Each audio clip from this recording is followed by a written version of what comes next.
إن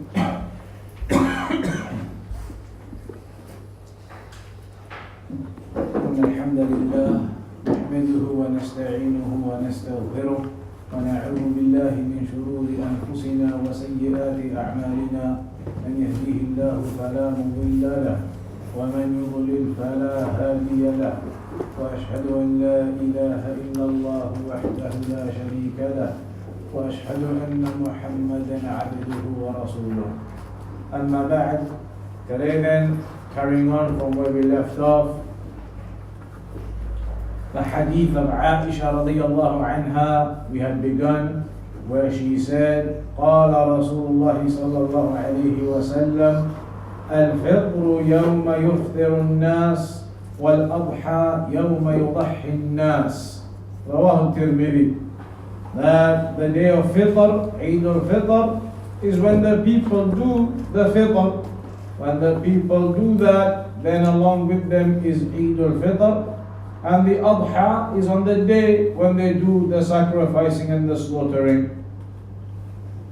Shaykh al-Fawzan said here, هذا الحديث فيه أن المسلمين إذا أفطروا من شهر رمضان بناء على رؤية الهلال أو إكمال العدة 30 حيث قال صلى الله عليه وسلم صوموا لرؤيته يعني الهلال وأفطروا لرؤيته فإن غم عليكم يعني لم تروا الهلال بسبب غيم أو قطر أو حائل دون رؤيته فأكملوا عدة شعبان 30.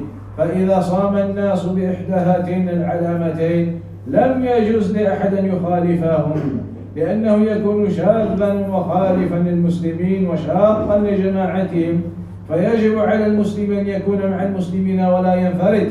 فإذا صاموا لرؤيته بأن رآه واحد من المسلمين وحكم القاضي بشهادته وجب على المسلمين عموما أن يفطروا ولا يأتي أحد يشكك في الرؤيا ويقول إن هذا ليس بثقة أو إنه لا يعرف أو لا يعرف المطالع أو إنه لا يعرف الدرجات الفلكية فمثل هذا يجب أن يؤدب. So here Shaykh al-Fawzan says that if a group of Muslims, if that land of Muslims have fasted accordingly to the rules of the Sharia, that they have declared the day of Eid to be as such due to having started Ramadan either by seeing the new moon or having completed 30 of which month before Ramadan? Sha'ban. And then at the end of Ramadan they've either seen the new moon or they've completed 30 days and therefore have declared Eid al-Fitr upon that basis, then it is not permissible for anyone to go against that ruling. It is not permissible for anybody to go against and to break away from the people of the land if they've done it properly and accordingly in that manner mentioned in the Sharia. So that is the first meaning of this narration here, that Eid al-Fitr is on the day when the people do Eid al-Fitr, and the Eid al-Adha is on the day when the sacrificing occurs, meaning if they have followed the Sharia accordingly, they fasted due to the sighting of the moon or the completion of 30 days, then they've done everything as it should be done accordingly in the Sharia. You must follow the people of the land and do the fasting with them and the Eid with them, and you must not break away from that if it's been done accordingly in that way. Of course, we have these days the issue that people do not do it accordingly in that way. You have people now in this land, in the UK and other places, groups of Muslims who follow scientific estimations and the Met Office and other scientific methods of determining when the moon is going to be out, when it's not going to be out. If they are following such methods that are not from the Sharia, then it is not a necessity to say that you have to follow them in that case. In that case, you stick to the Sharia and you follow the laws of the Sharia and you start the Ramadan accordingly and you end it accordingly with the rest of the Muslims who are doing that. But as for groups of them who are breaking away by using the estimations and the moon sightings upon their calculations, then it's not a necessity to say we have to stick with them. Rather, it is upon them to stick with the Muslims who are doing it accordingly in terms of what the Sharia has stated. فعلق الصيام والإفطار على أمر واضح ليس فيه تكلف. And so we know that Ramadan and Eid, all of these things have been connected to something very clear where there is no burden or difficulty in it, and that is to see the new moon. And if you don't see the new moon, complete 30 days. So it is something very simple. The process is clear. Either you see the moon, there is a witness who testifies and it's established, and that's it. If it's been sighted, you can now begin or end. If it hasn't and there is no witnessing anywhere, you complete 30 days and then move on from that. So either way, it is very clear and very simple. And that could be, as we said, in accordance to every land. It is possible that the moon sightings differ from land to land, from country to country, from area to area. So it is possible that on the 29th in some parts of the world they see the new moon at that night. In other parts of the world on the 29th they don't see the moon. That is possible. If that occurs, then there is an opinion of the scholars that the lands, the various countries can do the Eid in accordance to their sighting. If they see it in their countries, in their areas, in their continent, on the 29th, they do Eid the next day. In the other side of the world, on their continents, they don't see it on the 29th, they can do after the 30 days are completed. There is an opinion regarding doing it according to the sighting of your lands, of your areas, your countries, your continents, etc. And the other opinion that we mentioned is that you simply do it upon the sighting wherever it occurs. So if there is a sighting, for example, on the 29th in the eastern part of the world, then all of the Muslims across the West and everywhere should do it according to that sighting. One sighting for the Ummah. That is an opinion of the scholars too. So the point being, if it is done properly, accordingly, 29 days and then the sighting, or no sighting and 30 days, if that is done properly, then you stick with the Muslims and you don't start saying, but the calculations said the moon cannot be up tonight. How could they have a witness saying it's been seen? Or saying that they haven't spotted the moon anywhere, but the calculations were saying it was definitely there tonight. You cannot start bringing up doubts of that nature and arguments of that nature. You stick with the Muslims in that case. And that is the meaning of this narration and other narrations. Sumu liru'yatihi wa aftiru liru'yatih. Fast when you see it and open the fast when you see it again, meaning Eid. So that is done together with the Muslims. And you do not break away from the Muslims if it has been done accordingly in that way.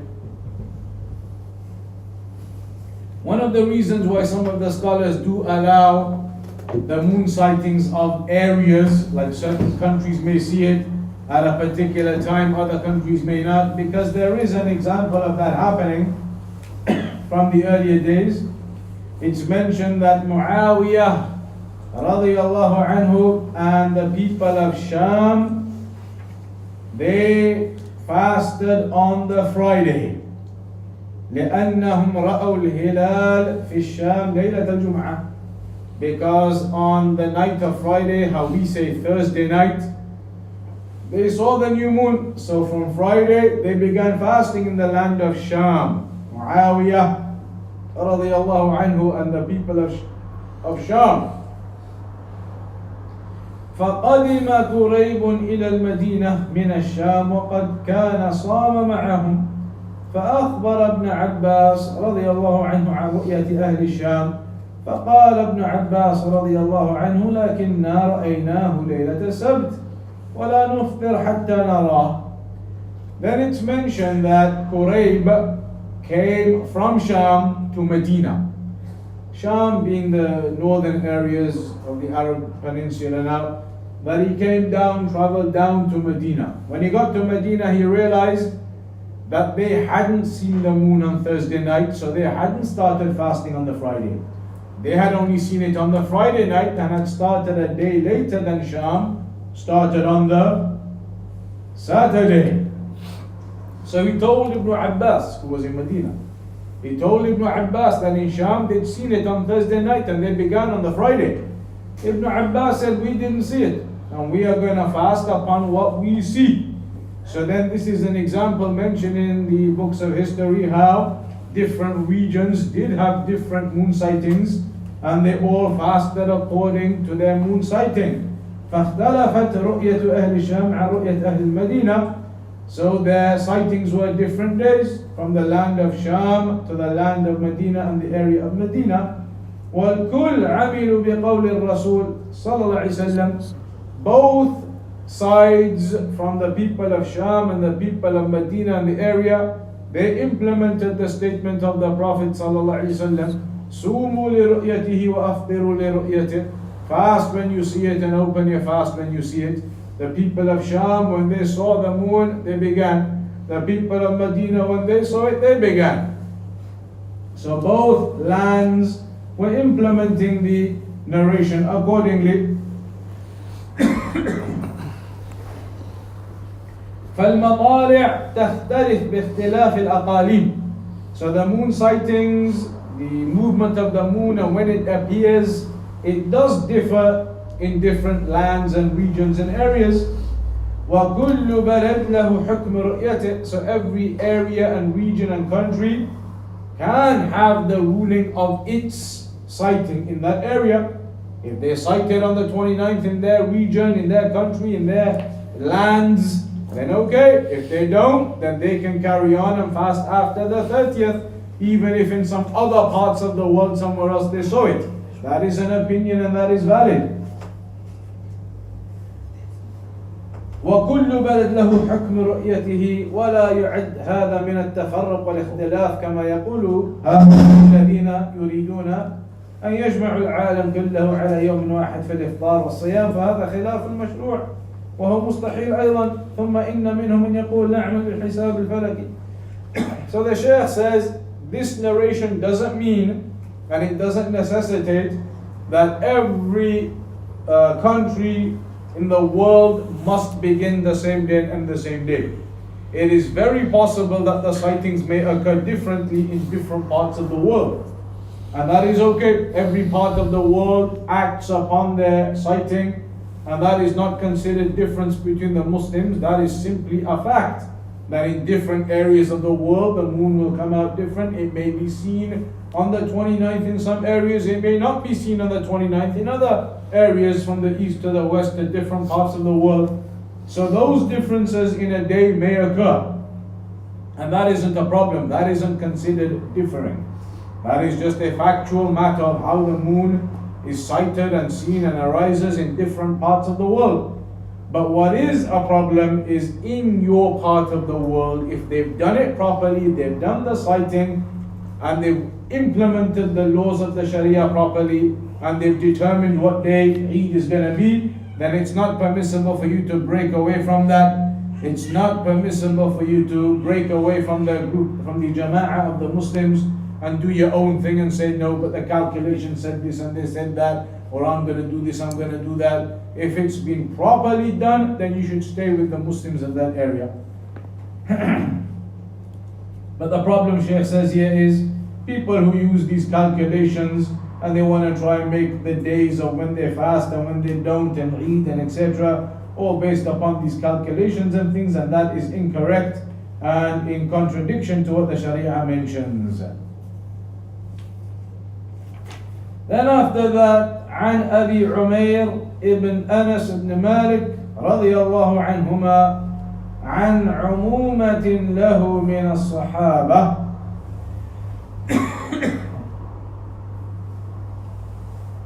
أن ركبا جاءوا فشهدوا أنهم رأوا الهلال بالأمس فأمرهم النبي صلى الله عليه وسلم أن يفطروا وإذا أصبحوا أن يغدوا إلى مصلاهم.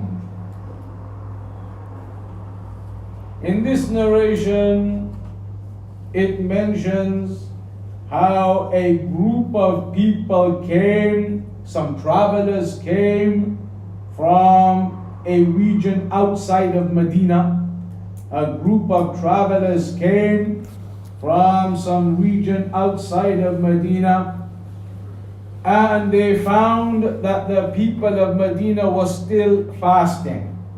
They found that the people of Medina were still fasting. فأخبروا النبي صلى الله عليه وسلم أنهم رأوا الهلال. So they informed the Prophet صلى الله عليه وسلم that they had sighted the moon. This group of travelers had sighted the moon. وكان الناس صائمين بناء على إكمال العدة. But in Medina they were now fasting their 30th day, whereas these travelers from the night before had spotted the moon on the 29th. They arrived in Medina now on the 30th day and they were fasting in Medina. So in Medina on the 29th they hadn't spotted it, but these travelers from wherever they were a day before, 24 hours earlier, in some other distant region, some part they were coming from, had seen the moon on the 29th on their travels coming in. فأمرهم النبي صلى الله عليه وسلم أن يفطروا. So the Prophet صلى الله عليه وسلم commanded everyone to open their fasts. To open their fasts. لأنه ثبت أن هذا اليوم يوم عيد. Because it was now established from the witnessing of the Muslims that they sighted the moon, and therefore today was actually the day of Eid. And it is not permissible to fast on the day of Eid. وأمرهم أن يخرجوا غدا لعيدهم. فقوله وإذا أصبحوا يعني من الغد أن يغدوا إلى مصلاهم والغدو هو الذهاب في أول النهار. So then the Prophet ﷺ told them to open their fasts, it is the day of Eid, but then that they must go out tomorrow morning to pray and to do the Eid prayer. So what do we learn from this? And firstly, إذا تبين في النهار رؤية الهلال وثبت عند القاضي فأنهم يعملون بالرؤية. If in the middle of the day, for example in this type of scenario on the 30th day, 29th day no moon was sighted anywhere, on the 30th day news comes through that somebody had sighted it, it had been sighted last night.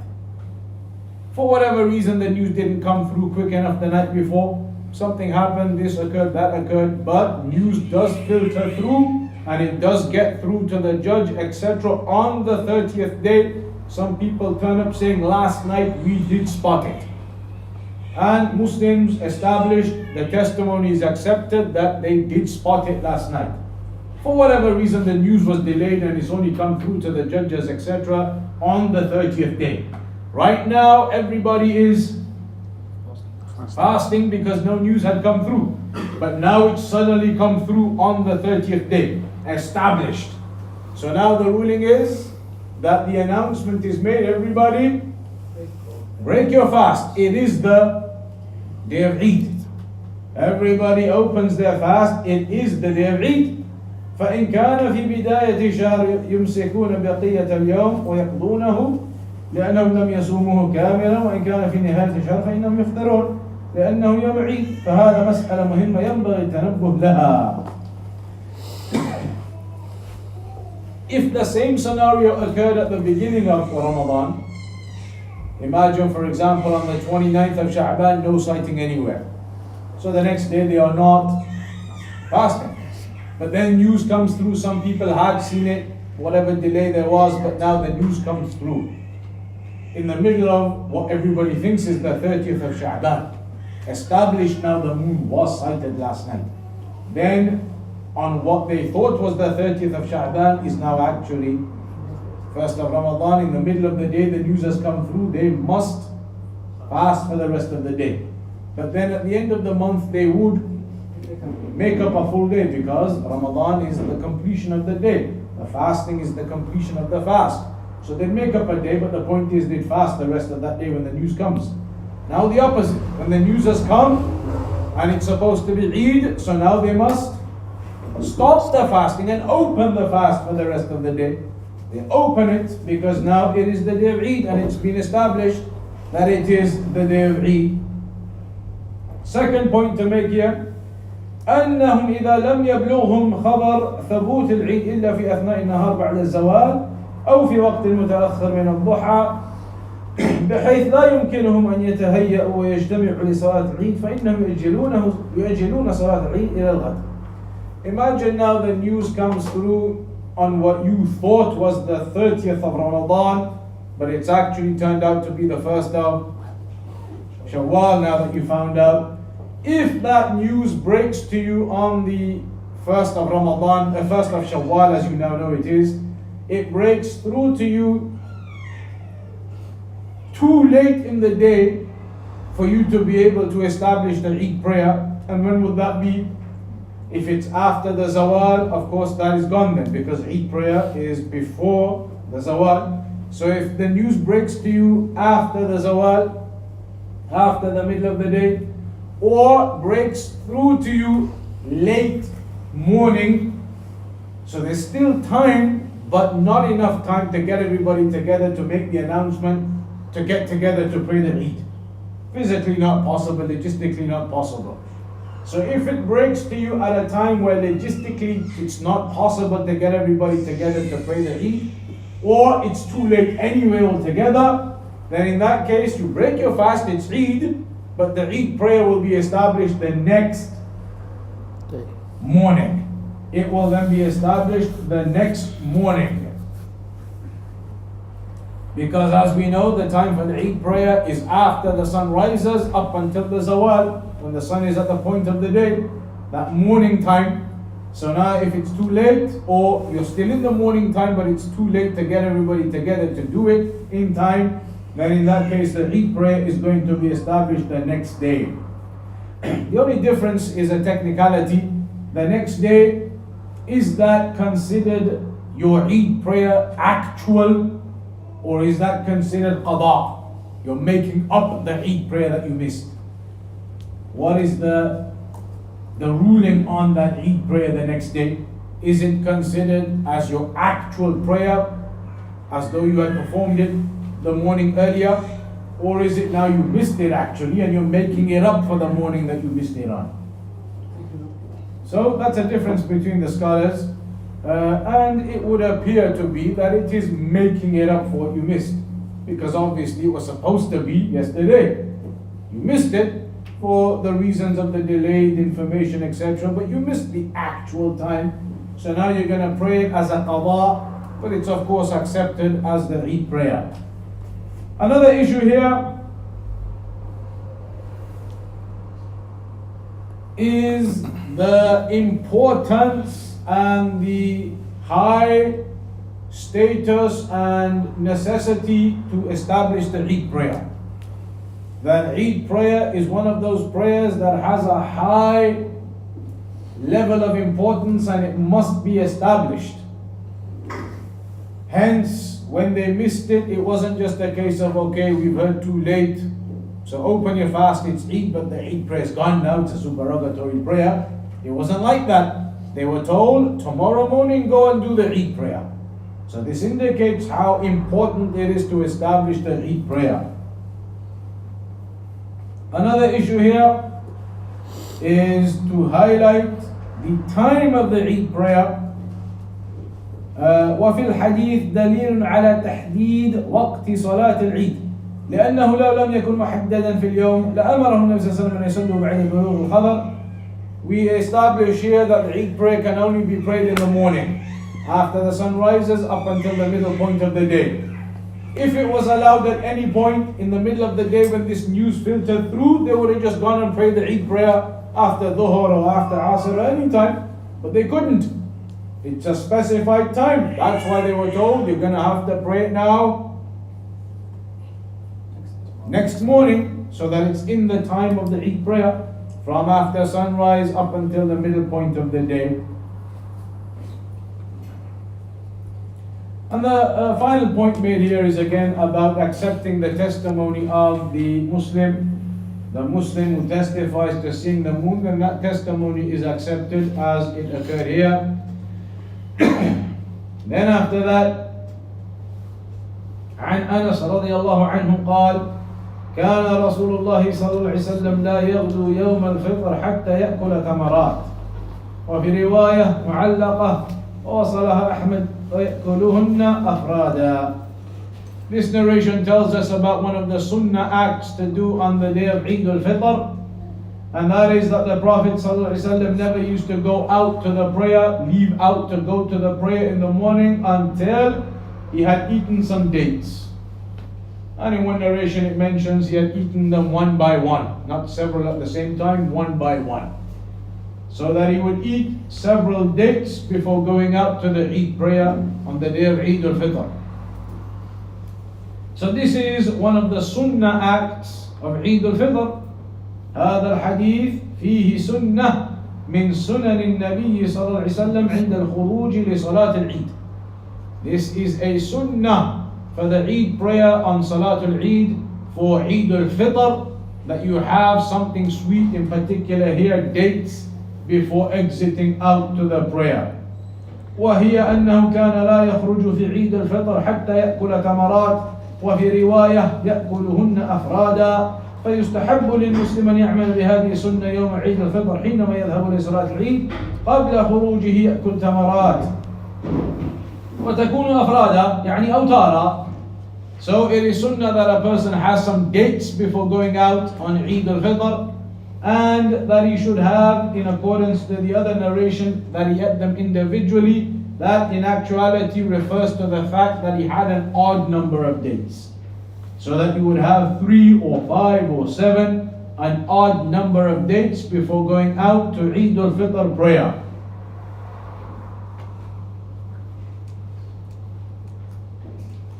والحكمة في أكله صلى الله عليه وسلم في هذا الوقت هي إظهار الإفطار والمبادرة لامتثال أمر الله سبحانه وتعالى لئلا يظن بعض الناس أنه يلزمه الصيام إلى أن يصلي العيد.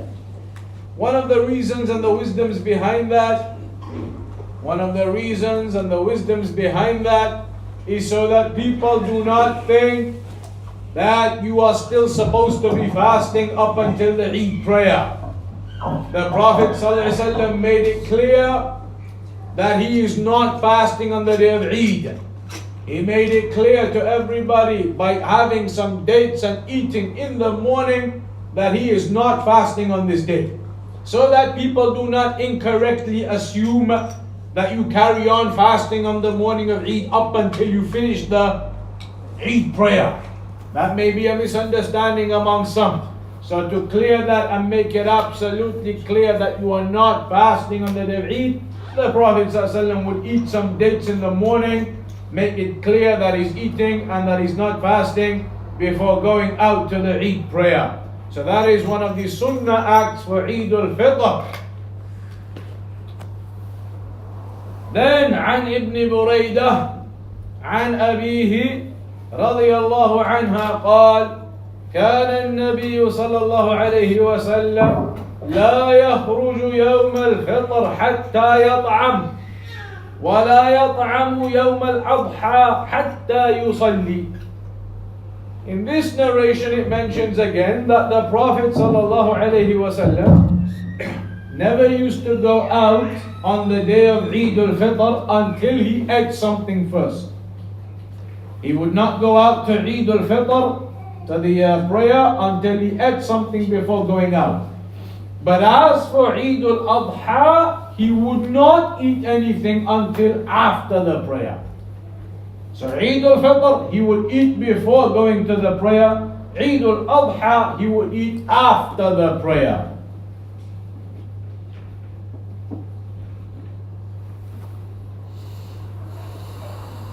One of the wisdoms behind the dates, as the scholars have mentioned, is because the dates have that sweetness to them, that sugar content to them. So they give the person energy, particularly now you've been fasting for 30 days, 29 days. So to have some food of that type will give you energy on that next morning. So maybe that is the wisdom behind the dates. As for Eid al-Adha, then it's mentioned that the Prophet ﷺ did the opposite. He didn't used to eat anything until after the prayer. And the reason behind that, again, is obvious. Because on Eid al-Adha, afterwards you're going to go and do the sacrifice and slaughtering and bring all of that meat, and then you eat from that. So he would delay and not eat anything until after Eid al-Adha, whereby then the sacrificing occurs and you have all of that meat that you eat and distribute from. لأن الأضحية لا تذبح إلا بعد الصلاة ويستحب للإنسان يأكل منها. And it is recommended, mustahab, that you eat from that sacrifice that you make. So that is the reason why the Prophet ﷺ did not used to eat until after Eid al-Adha prayer, so that the sacrificing would be completed and then he would eat from that. Then in the next narration, عن عطية رضي الله عنها قالت, عطية رضي الله عنها, she said, أمرنا أن نخرج العواتق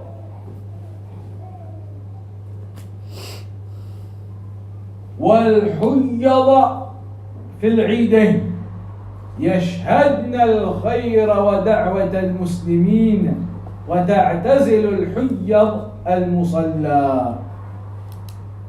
عطية, one of the famous companions, female companions, عطية radiyallahu anha, she says, Umirna, we were commanded, we were ordered.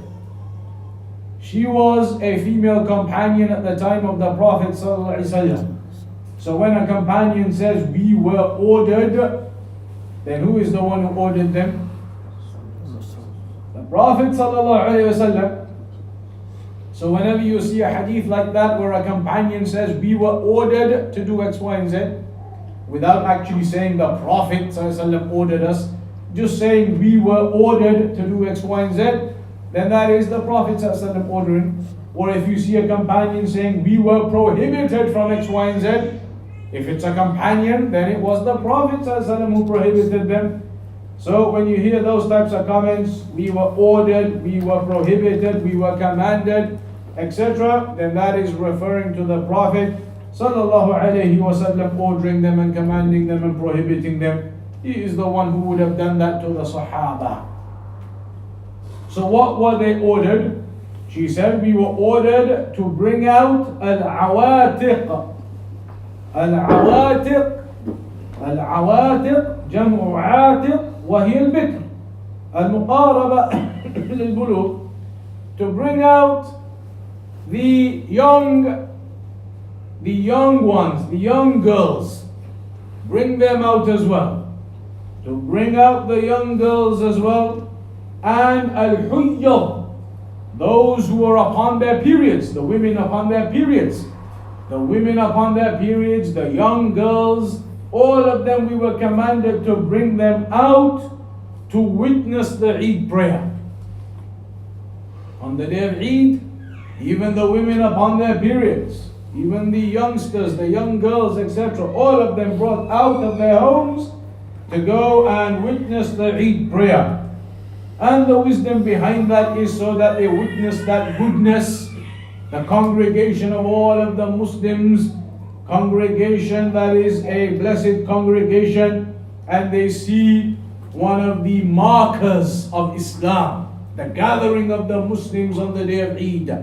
So they can all go and witness that great gathering and that great event. That is something good.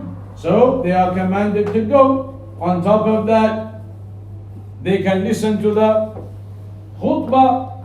Of course, the women who are upon that period will not be participating in the prayer. They will distance themselves from that. But they can go to witness the congregation and everything else and listen to the khutbah. But the prayer, they will distance themselves from the prayer. They will not be participating in the prayer. But they participate in the rest of the event and see the gathering of the Muslims and listen to the khutbah, etc.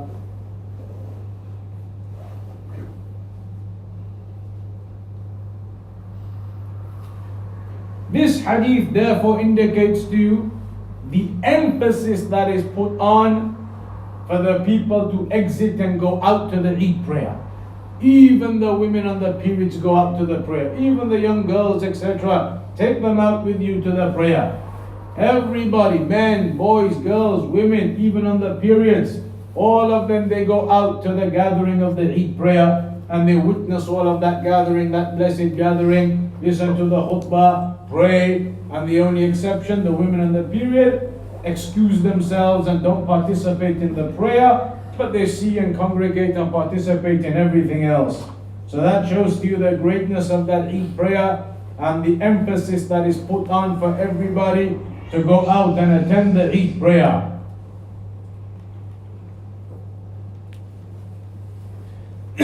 The hadith does highlight that a woman on the period does not enter the actual musalla, so she doesn't go into the actual rows where everybody is sitting down for the Eid prayer, but they would sit just at the side or at the back somewhere slightly separate. They wouldn't go and sit right in the rows where everybody else is sitting, where all the other women who are going to pray are sitting. They would sit just slightly further back from that, distanced and separated from the core or the area of the prayer. So that is the general ruling regarding women in the period. As we know, it is not permissible, of course, for them to participate in the prayer, and it's not permissible for them to go to the masajid. That is a difference between the scholars regarding women on the periods going to the mosques. So some of the scholars, they say a woman on the period absolutely cannot go to a masjid. Absolutely cannot go into a masjid, a woman who is upon the period. They may give some very loose exceptions, like if she was just passing through, she just happened to be passing through the mosque for some reason, things like that. But she cannot go into the mosque and stay in a mosque, a woman on the period, absolutely. Others, they say no, she can. She can, as long as she has fully made sure that she is properly covered in that area and that there will be no exit of blood whatsoever from her onto the mosque, etc. She is properly and fully covered in that area, and she's allowed to attend, for example, circles of knowledge, classes that are going on, etc. So you have that difference between the scholars on that particular issue. We'll round off on that hadith. We'll just do some of these questions that are here in the last few minutes, and we'll start with the next section next time, inshallah ta'ala.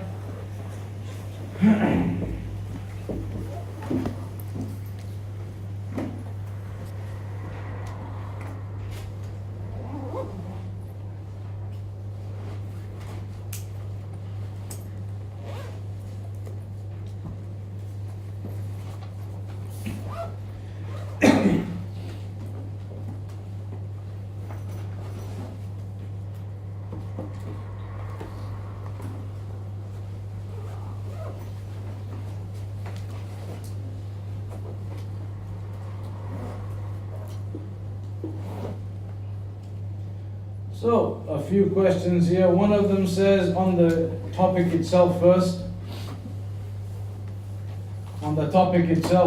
if the masjid hosts more than one Eid prayer, is it a must that you attend the first one? Are the others valid? That's why really the sunnah is that you go outside and pray. If it wasn't possible because of weather conditions, then really there's no option but to have to do this type of thing, which occurs sometimes in some mosques. If it was a necessity, then that's one thing. The problem is some mosques do this even without necessity. They don't even bother to go out on a field and to arrange that and pray outside. In that case, it is not correct what they are doing. It's multiple jama'ah, multiple times having a jama'ah. When you have no need for that, you could implement the sunnah, go out onto a field and everybody pray together. Then it's not correct what they are doing. And in that type of situation, then yes, it would be recommended you go to the first jama'ah. attend the first one if that was the need for it. But really, there shouldn't be that need, because in reality, you're supposed to pray outside, and these multiple jama'at shouldn't be done in the first place.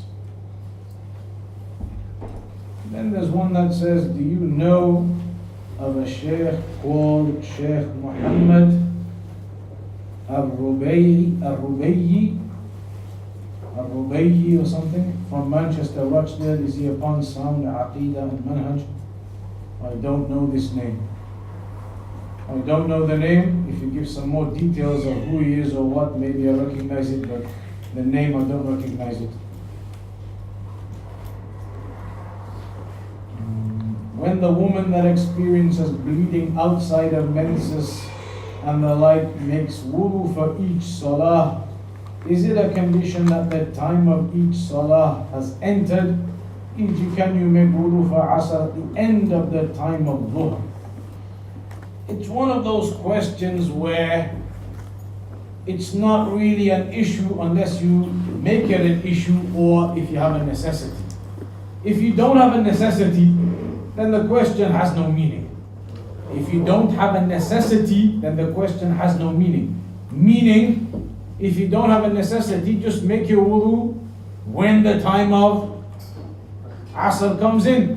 Why do something complicating things unnecessarily? So if you don't have any necessity attached to the situation, if it's just asking generally is it allowed or not, then Allahu A'lam. In that case, if there is no necessity, just stick to the way that it's clarified apparently, which is that you make wudu for every prayer, and therefore do it when every time for the prayer has entered. That's the meaning of wudu for every prayer. Otherwise it doesn't really hold. If you're going to make wudu earlier and then wait for the prayer to come, the purpose of wudu for every prayer would indicate wudu at the time of that prayer. So what would be suitable then generally is that you stay to the general meaning and the apparent meaning, which is that you make the wudu at the time when the prayer time has entered, so you can then just pray straight afterwards. That's supposed to be the meaning of it. You make wudu and pray straight afterwards because of this bleeding that is occurring. But if you make wudu and then wait for a while, even if it is at the end of the time of dhuhr, then you're going to wait a short while, then it goes against the point. The point is you make wudu and then pray straight away. If you're saying, well, it's right at the end of dhuhr time, then why complicate things? Wait another 5 minutes and make it at the beginning of asr time.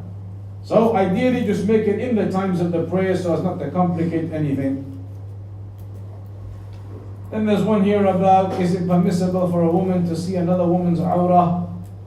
Generally, of course, it is not permissible. The general rule, of course, it is haram to see the awrah of another woman. When women are together, they're only supposed to dress in a way where their wudu body parts can be open.